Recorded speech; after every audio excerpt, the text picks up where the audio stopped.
नमस्कार, मैं हूं पुष्पेंद्र चौधरी और आप देख रहे हैं इंडिया वॉइस। खबर दिन भर में आपका स्वागत है। रुक करेंगे खबरों की ओर। राज्यसभा में गृह मंत्री अमित शाह ने जोरदार भाषण दिया। इस दौरान गृह मंत्री ने कांग्रेस की सरकारों पर करारा हमला किया। उन्होंने कहा कि एक वक्त था जब कश्मीर में गोलीबारी होती थी, कोई त्योहार बिना बम बारूद के नहीं मनाया जा सकता था, लेकिन कोई भी सरकार बोलती नहीं थी। लेकिन हमने सिर्फ 10 दिन में बालाकोट सर्जिकल स्ट्राइक कर बता दिया हम सहने वाले नहीं हैं। इसके अलावा गृह मंत्री ने भाषा को लेकर सवाल उठाने वाले दक्षिण के नेताओं को जवाब दिया है। गृह मंत्री ने कहा कि हिंदी हमारी मां है, लेकिन हमने मातृभाषा को इज्जत दी है। अगर आप में हिम्मत हो तो मेडिकल और इंजीनियरिंग का कोर्स तमिल में करके दिखाओ। इस शासन में रात्रि के सिनेमा हॉल नहीं खुलते थे, सिनेमा हॉल ही नहीं खुलते थे हमारे शासन में। वहां 34 साल से मरहूम के जुलूस का ताजा का परमिशन नहीं था, हमारे समय में दिया गया। G20 की बैठक में दुनिया भर के डिप्लोमेट्स वहां शांति से गए। कश्मीर की संस्कृति, संगीत, खाना, लाल चौक पर तिरंगा फहराने के लिए हम सब भी गए थे। प्रधानमंत्री और हमारे तत्कालीन राष्ट्रीय अध्यक्ष मुरली मनोहर जी के नेतृत्व में कन्याकुमारी से कश्मीर यात्रा निकली थी। यहां से बहुत सारे लोग उसमें होंगे। चौक पर कृष्ण जन्माष्टमी का महोत्सव रंग चंग के साथ मनाया गया। मां शारदा देवी के मंदिर में दशकों के बाद दीपावली और सरस्वती पूजन हुआ। खीर भवानी का ज्येष्ठ अष्टमी का महोत्सव 22 साल के बाद मनाया गया। और मान्यवर सिर्फ 370 हटने से क्या होगा ये पूछते थे। इसके पीछे हमने कई सारे ऐसे कदम उठाए जिससे आतंकवादियों के साथ भारतीय बच्चों की जुड़ने की संख्या करीब करीब शून्य हो गई है। शून्य। पूरे देश ने देखा होगा 10 साल पहले आतंकवादियों का महिमा मंडन होता था, बड़े बड़े जनाजे के जुलूस निकलते थे। आतंकवादी तो आज भी मारे जाते हैं, हमारे समय में ज्यादा मारे गए। एक का भी जुलूस नहीं निकला, जहां मरते हैं वहीं दफना दिए।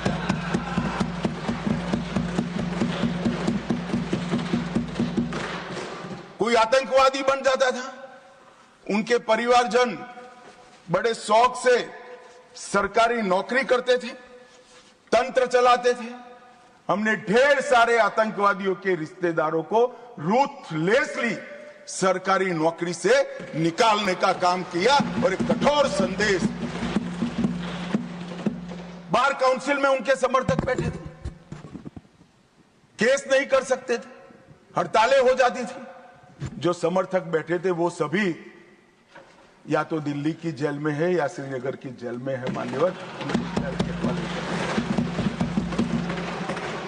आतंकवाद और आतंकवादी दोनों के समर्थकों सरकारी रोजगार, पासपोर्ट देने में और गवर्नमेंट कॉन्ट्रैक्ट के लिए हमने बिल्कुल बैन कर दिया। हिम्मत के साथ किया और आज लोग नहीं जुड़ रहे। और इसका परिणाम क्या हुआ मान्यवर? ये कहते हैं क्या हुआ 370 से। मैं आज हिसाब देने आया हूं क्या हुआ 370 हटाने के बाद। 6 साल हो गए मान्यवर। 2004 और 14 दोनों के बीच में जो कुल घटनाएं थी टेररिज्म की, 7200 से 17 से घटकर 2242 तक। मैं 10 साल की कहता हूं, अंतिम 6 साल की नहीं कह रहा। मृत्यु टोटल जो था उसमें लगभग कुल मृत्यु में 70% की कमी आई। नागरिकों की मृत्यु में 81% और सिक्योरिटी फोर्सेस की मृत्यु में 50% की कमी आई है। मान्यवर, ये बताता है कि आतंकवाद कम हुआ है। 2010 से 14 में हर साल एवरेज ऑर्गेनाइज्ड स्टोन पेल्टिंग, पथराव 2654 के एवरेज से हुए। 24 में एक भी करने की किसी की हिम्मत नहीं। ऑर्गेनाइज्ड हड़ताल 132 हुई, आज किसी की हिम्मत नहीं है, एक भी हड़ताल नहीं होती।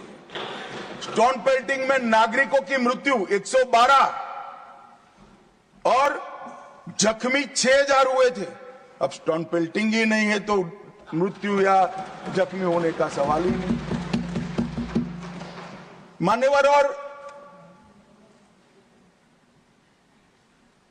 इन कांग्रेस के शासन से किसी एक साल को पीक कर सबसे कम आंकड़े और भारतीय जनता पार्टी के शासन के एक साल में पीक कर सबसे कम आंकड़े इकट्ठा करते हैं तो 2004 का साल कांग्रेस के लिए सबसे अच्छा माना जाएगा, क्योंकि 2004 में अटल जी की सरकार गई थी।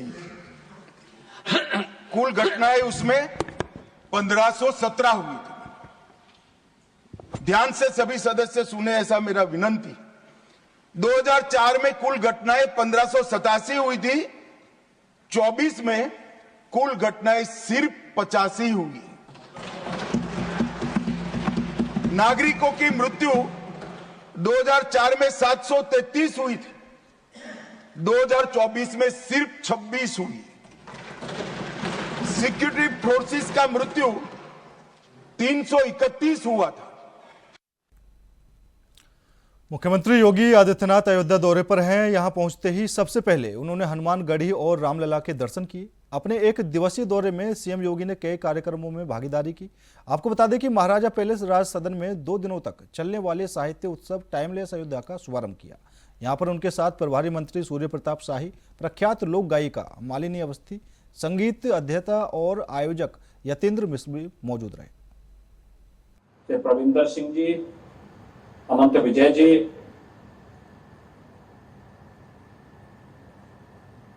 पूज्य संत आचार्य मिथिलेश नंदनी शरण जी, अयोध्या के महापौर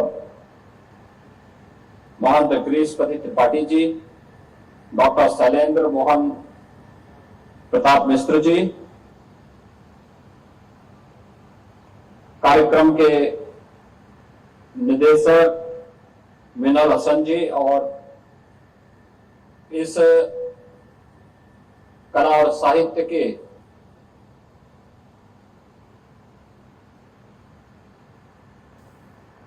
मिनी कुंभ में उपस्थित सभी बहनों और भाइयों, अयोध्या में अपने आप में आधुनिक समय का यह एक नया फेस्टिवल प्रारंभ करने के लिए यतेंद्र मिश्र जी को और उनकी पूरी टीम का मैं अभिनंदन करता हूं और आप सबका मैं स्वागत करता हूं। अयोध्या भारत के सनातन धर्म की एक आधार भूमि है, सप्तपुरियों में प्रथम पुरी है। सनातन काल से ही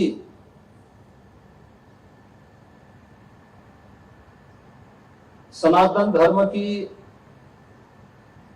प्रेरणा स्थली रही है। भगवान ऋषभ देव से चली परंपरा, जिसे भगवान मनु ने न केवल पूरी पृथ्वी में मनुष्यों के रहने की व्यवस्था का संचालन कैसे होना चाहिए, जिसे आप मानव धर्म कह सकते हैं, उसकी शुरुआती भूमि यही अयोध्या है। और इसी अयोध्या में सूर्यवंश की परंपरा में श्री हरि विष्णु के एक अवतार के रूप में मानवीय मर्यादा और आदर्श के जो सर्वोत्तम स्वरूप है वह है प्रभु श्री राम। प्रभु श्री राम की इस पावन धरा भूमि पर आयोजित यह सम्मेलन अपने आप में अद्भुत है। मैं इसे अद्भुत इसलिए कहूंगा कि इतने वर्षों तक अयोध्या क्यों मौन रही, जबकि यह एक सत्य है कि जिसने राम पर लिखा वह महान हुआ। महर्षि नारद ने भी महर्षि वाल्मीकि को एक ही बात कही। जब वाल्मीकि के मुंह पर एक छंद फूट रहा था तो उन्होंने कहा मैं किसको समर्पित करूं, तो नारद जी ने उन्हें प्रेरणा दी कि इस धरती पर लिखने के लिए कोई एक महामानव है जो ईश्वरीय सत्ता का संचालन कर रहा है, वह केवल राम है। राम पर लिखोगे तो लेखनी धन्य हो जाएगी और महानता को प्राप्त करेगी। व्यावहारिक संस्कृत का दुनिया का पहला महाकाव्य रामायण बन गई, और याद करिए वह आधार भूमि बनती है साहित्य की। हम वैदिक संस्कृत से व्यावहारिक संस्कृत में आ गए। व्यावहारिक संस्कृत से कैसे अपनी लेखनी को धन्य करना है, यह अगर सीखना है तो महर्षि वाल्मीकि के शरण में जाइए, जिन्होंने राम को आधार बना करके महाकाव्य की रचना कर डाली। उससे पहले उस प्रकार का महाकाव्य किसी ने नहीं रचा था। लेकिन मर्यादा पुरुषोत्तम भगवान राम उसकी आत्मा बने, अयोध्या उसका आधार बना, तो साहित्य की एक नई विधा का सृजन हो गया। साहित्य की जिस नई विधा का सृजन होता है वह कालांतर में आपने फिर देखा होगा पुराणों की परंपरा में वही व्यावहारिक संस्कृत अपनाई जाती रही, और फिर यह आम जन के लिए इतनी लोकप्रिय हुई कि केवल भारत की ही नहीं बल्कि दुनिया की कोई ऐसी भाषा नहीं जिसमें रामायण या रामचरितमानस किसी न किसी रूप में लोगों के हृदय को न छू रही हो। आज भी आप देखते होंगे। हम फिलहाल रुकेंगे छोटे से ब्रेक के लिए। ब्रेक के बाद खबरों का सिलसिला लगातार जारी है। ब्रेक के बाद एक बार फिर आप सभी का स्वागत है। रुक करेंगे अगली खबर का। पटना में आयोजित सेप कटकरा वर्ल्ड कप 2025 के उद्घाटन समारोह के दौरान बिहार के मुख्यमंत्री नीतीश कुमार एक बार फिर अपनी अजीबोगरीब हरकतों के कारण सुर्खियों में आ गए। दरअसल समारोह में राष्ट्रगान के दौरान नीतीश कुमार अचानक हंसने लगे और अपने पास खड़े एक वरिष्ठ अधिकारी से बात करने लगे। इस घटना का वीडियो सोशल मीडिया पर तेजी से वायरल हो रहा है, जिसके बाद विपक्षी नेताओं ने उनकी मानसिक स्थिति पर सवाल खड़े कर दिए हैं। इस मौके पर उनके साथ मंच पर कई मंत्री और पुलिस प्रशासनिक अधिकारी मौजूद थे, लेकिन उनकी इस हरकत ने सभी को हैरान कर दिया। इस घटना पर आरजेडी प्रमुख लालू प्रसाद यादव ने कड़ा प्रहार करते हुए एक्स पर लिखा कि राष्ट्र का अपमान नहीं सहेगा हिंदुस्तान। बिहार वासियों, अब भी कुछ बचा है। लालू का यह बयान नीतीश के व्यवहार को राष्ट्रगान के प्रति असम्मान के रूप में पेश करता है और बिहार की जनता से सवाल करता है कि क्या वे ऐसे नेतृत्व को स्वीकार करेंगे। ये देखिए, राष्ट्रगान का सम्मान, राष्ट्रगान का सम्मान देश की आजादी का सम्मान है। ये राष्ट्रगान और हमारा राष्ट्रीय झंडा, तिरंगा झंडा, ये कहीं बाजार में नहीं मिला। तिरंगा झंडा कि कहीं बाजार से खरीदा गया। लाखों लाख लोगों की कुर्बानी के बाद हमें देश का तिरंगा झंडा मिला है, और ये हमारा राष्ट्रगान भी हमको मिला है। बड़ी कुर्बानियां हैं। इसका एक बहुत गौरवशाली इतिहास है, बहादुरी का इतिहास है, और जिस राष्ट्रगान को बड़े संजीदगी के साथ हम राष्ट्रगान गाते हैं, लेकिन अफसोस है कि बिहार के मुख्यमंत्री जी जिस तरह से राष्ट्रगान, एक तरफ राष्ट्रगान हो रहा है और दूसरी तरफ बात कर रहे हैं हाथ से इशारा, जबकि दूसरा आदमी मना कर रहा है, इशारा कर रहा है कि नहीं, सीरियस होने के लिए, गंभीर होने के लिए। तो ये बहुत ही निंदनीय है। पता नहीं हमारे बिहार के मुख्यमंत्री जी किस भाव में थे, तो उनको देश की आजादी के बारे में जानकारी नहीं है और इसीलिए ये राष्ट्रगान का अपमान है। माफ कीजिएगा, आरजेडी से पहले ये पूरी की पूरी मीडिया ने ये ट्वीट किया। आरजेडी के नेताओं को, खास करके मैं कहूं तेजस्वी जी को, अब मुख्यमंत्री जी की चिंता भी होती है। उनकी शिकायत करने का क्या करूं, किससे शिकायत करूं? अधिकारी लोग चला रहे हैं। अगर उनकी जगह कोई और होता और राष्ट्रगान का इस प्रकार अपमान होता तो किस प्रकार की प्रतिक्रिया होती? मैं 1 मिनट के लिए माननीय प्रधानमंत्री जी से पूछना चाहूंगा कि अगर नीतीश जी की जगह कल वहां कोई दूसरा गैर बीजेपी शासित राज्य का, गैर एनडीए शासित राज्य का मुख्यमंत्री होता तो प्रधानमंत्री के ट्विटर हैंडल से अभी बरसात हो चुकी होती। क्यों नहीं हो रही है वर्षा प्रधानमंत्री जी? राष्ट्रगान के जैसे मसलों पर आपकी चुप्पी मुझे आपराधिक की श्रेणी में जाती दिखती है।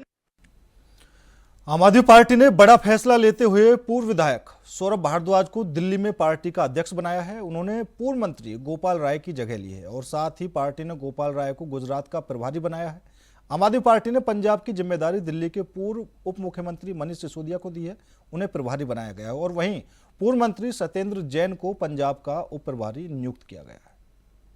अरविंद केजरीवाल जी ने पंजाब के प्रभारी के रूप में काम करने का आदेश दिया है और मैं पिछले कुछ दिनों के अनुभव से कह सकता हूं कि पंजाब के लोगों ने 3 साल पहले जिस तरह से अरविंद केजरीवाल जी को मौका दिया, अरविंद केजरीवाल जी की राजनीति से प्रभावित होके, मान साहब से प्रभावित होके उन्हें मुख्यमंत्री बनाया, तो उसके बाद से पंजाब में बहुत काम हुए हैं। ऐसे ऐसे काम पंजाब में हुए हैं जो पिछली सरकारें सोच भी नहीं सकती थी, जिनके बारे में नौकरी लगने से लेके, मोहल्ला क्लिनिक बनने से लेके, वहाँ के गांवों में किसानों की खुशहाली के लिए, वहाँ की खेती के लिए जितने डिसीजन, और न सिर्फ डिसीजन लिए गए बल्कि काम करके दिखाए गए हैं पंजाब में, स्कूल अस्पताल में जितने काम करके दिखाए गए हैं उतना पंजाब के इतिहास में कभी नहीं हुए थे। बहुत शानदार काम किए हैं मान साहब ने पिछले 3 साल में और आने वाले समय में पंजाब की सरकार अच्छे से काम करे। पंजाब के एक एक कार्यकर्ता को ये संतुष्टि हो कि वो आम आदमी पार्टी का सदस्य है, वो आम आदमी पार्टी के लीडर्स पे, आम आदमी पार्टी की सरकार पे फख्र करे और पंजाब का एक एक आदमी मान साहब के नेतृत्व में चल रही सरकार के बारे में खुशी महसूस करे कि ये सरकार मेरे लिए, मेरे जीवन के लिए अच्छा कर रही है। और एक बदलता हुआ पंजाब देखिए, बदलते हुए पंजाब के प्रति एक आश्वस्ति उसके मन में बने। मेरी कोशिश आम आदमी पार्टी के प्रभारी के रूप में यही रहेगी। परिस्थिति में भी जब हर तरीके के पुलिस का, इलेक्शन कमीशन का इस्तेमाल हुआ, हर तरीके के बाद भी लगभग आधी दिल्ली की आबादी वो है जो हमें वोट देके अपने घर में बैठी हुई है, तो उनका भी ध्यान रखना है। और जो बाकी आबादी है जिन्होंने भारतीय जनता पार्टी को वोट दिया ये सोच के कि 2500 रुपये मिलेगा, गैस का सिलेंडर मिलेगा, उनका भी ध्यान हम लोगों को रखना है और पार्टी को मजबूत करेंगे। मेरा मानना ये है कि हारने के बाद संगठन निर्माण करना सबसे आसान भी होता है, क्योंकि जीत के समय तो कई लोग आपके साथ आ जाते हैं, मगर जो पार्टी में हार के समय भी साथ रहता है वो खरा सोना होता है ना, 24 कैरेट गोल्ड होता है। तो आपको पीतल और सोने में ज्यादा फर्क करने में दिक्कत नहीं होती, क्योंकि आज जो पार्टी के साथ खड़ा है और जो पार्टी के साथ संघर्ष करने के लिए लड़ेगा वो खरा सोना है और उनके साथ पार्टी को दोबारा मजबूत किया जाएगा। उत्तर प्रदेश के डिप्टी सीएम केशव प्रसाद मौर्य ने छावा फिल्म पर कहा कि पश्चिम बंगाल की मुख्यमंत्री ममता बनर्जी को यह फिल्म देखनी चाहिए, तब उन्हें पता चलेगा कि क्रूरता का दूसरा नाम औरंगजेब है। साथ ही बताया कि हम अपने साथियों के साथ छावा फिल्म देखने आए हैं और साथ ही कहा कि आक्रमणकारी संत नहीं होता। उप मुख्यमंत्री ने ममता बनर्जी को यहां पर नसीहत दी है। पश्चिम बंगाल की मुख्यमंत्री ममता बनर्जी जी को देखना चाहिए, तब उन्हें पता चलेगा कि क्रूरता का दूसरा नाम औरंगजेब है। और आज छावा फिल्म देखने के लिए हम अपने साथियों के साथ आए हुए हैं। आज यही कहेंगे, जय शिवाजी जय सामर्थ्य। आक्रमणकारी संत नहीं होता, आक्रमणकारी होता, अत्याचारी होता है। जिसने मंदिरों को तोड़ा हो, जिसने धर्मांतरण कराने के लिए बल का प्रयोग किया हो, जिसने भारत की संस्कृति को मिटाने का प्रयास किया हो, उसके बारे में इस प्रकार का बयान देने वाले समाजवादी पार्टी के सांसद के बारे में श्री अखिलेश यादव जी अपनी चुप्पी तोड़ें। कभी आबू आजमी के बयान पर चुप हो जाते हैं, कभी अपने सांसद के बयान पर चुप हो जाते हैं। इसका जवाब प्रदेश भी चाहेगा, देश भी चाहेगा। फिल्म न बैन होगी और इस प्रकार की जो फिल्में अभी तक बनने से रुकती थी, वह फिल्में और बननी चाहिए। देश को सच जानना चाहिए। जब तक देश सच नहीं जानेगा तो उनको लगता है कि शायद बड़े अच्छे कोई शासक मुगल आक्रमणकारी रहे होंगे, लेकिन मुगल आक्रमणकारियों का अत्याचारी का दूसरा नाम औरंगजेब, और औरंगजेब का महिमा मंडन करने वालों के बारे में फिर देश और प्रदेश की जनता धारणा बनाएगी। 2027 में 2017 दोहराएंगे। औरंगजेब की कब्र को खोदने की मांग पर डिंपल यादव का बयान सामने आया है। डिंपल यादव ने कहा है कि जो लोग इस तरह के हथकंडे अपना रहे हैं और जो इस तरह की लोगों की भावनाओं को उत्तेजित करने वाले भाषण दे रहे हैं, ऐसे लोग देश का सौहार्द बिगाड़ रहे हैं। साथ ही डिंपल यादव ने कहा कि पिछले 1 महीने में हमने देखा है कि महिलाओं के साथ कितने अपराध उत्तर प्रदेश में घटित हो रहे हैं और सरकार कुछ नहीं कर पा रही। इस तरह की घटनाओं से भड़काने के लिए यह हथकंडे अपनाए जा रहे हैं।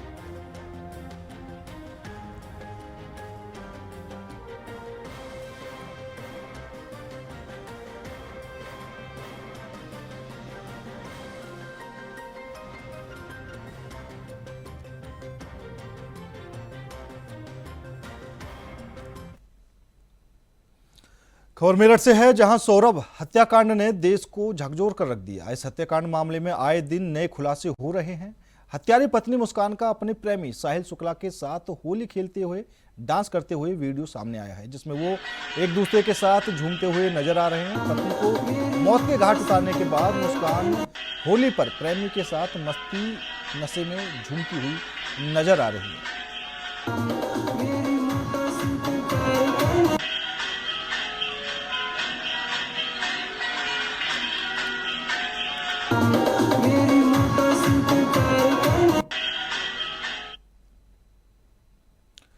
खबर देवरिया से है, जहां एक नाबालिग युवती ने एक युवक पर दुष्कर्म का आरोप लगाया है। युवती ने बताया कि युवक ने दुष्कर्म के बाद जान से मारने की धमकी दी है। अगर युवती ने किसी को बताया या फिर कहीं पर शिकायत की तो युवती के पूरे परिवार को जान से मार देंगे, जिससे युवती डरी हुई है। जब युवती के परिवार के लोग इकट्ठा हुए तो इस बात को युवती ने अपनी मां को बताया। फिर परिवार के लोगों ने पुलिस को शिकायत की, जिसके बाद पुलिस ने कोई कार्रवाई नहीं की। जिसके बाद परिवार ने पुलिस अधीक्षक से शिकायत की और परिवार को पुलिस अधीक्षक ने कार्रवाई का आश्वासन दिया।